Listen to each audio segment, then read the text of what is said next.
الله تعالى وبركاته।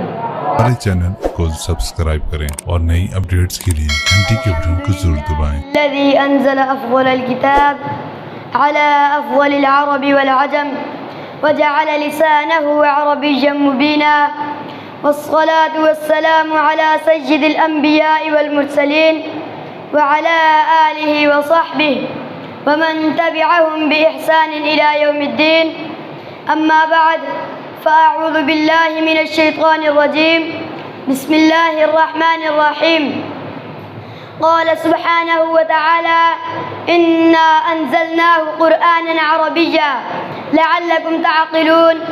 وقال النبي صلى الله عليه وسلم: أحب العرب لثلاث: لأني عربي والقرآن عربي وكلام أهل الجنة عربي، أو كما قال عليه الصلاة والسلام. إخواني المتحابين في الله، إنه لمن الغبطة والسرور أن وفقني الله تعالى بأن أقوم بين أيدي إخواني الطلاب، وأريد أن ألقي أمام حضراتكم بعض الكلمات حول اللغة العربية. إنه لسعادة غامرة وشرف كبير ومنة عظيمة وفرصة سعيدة من الله بها علينا حيث جمعنا في هذه الحفلة الميمونة، ونسأله جل وعلا أن يجمعنا في جنات النعيم كما جمعنا في هذه البقعة المباركة.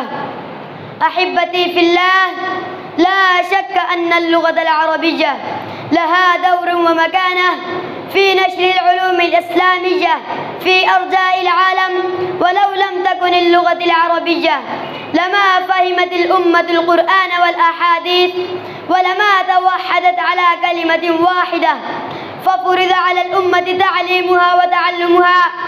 قال عمر رضي الله تعالى عنه: تعلموا العربية فإنها من دينكم.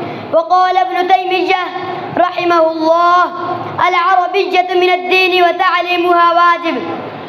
أيها الأحبة، لكن هناك سؤال يتطرق في الأذهان: لماذا صارت هذه اللغة أجنبية عند المسلمين اليوم؟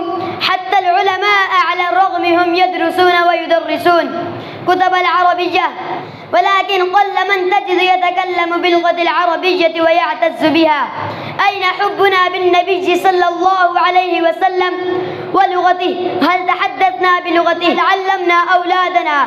وهناك كم تجد من بيوت المسلمين اليوم بلاد الإسلامية الذين يتكلمون مع أبنائهم باللغة الإنجليزية فخرا واعتزازا بها.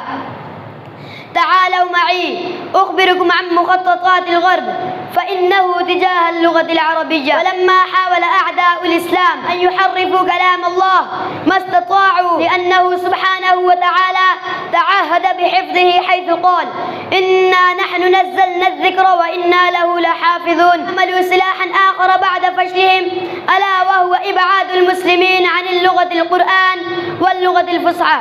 والآن قل من تجد يتكلم باللغة الفصحى، وما زالت محاولاتهم جارية.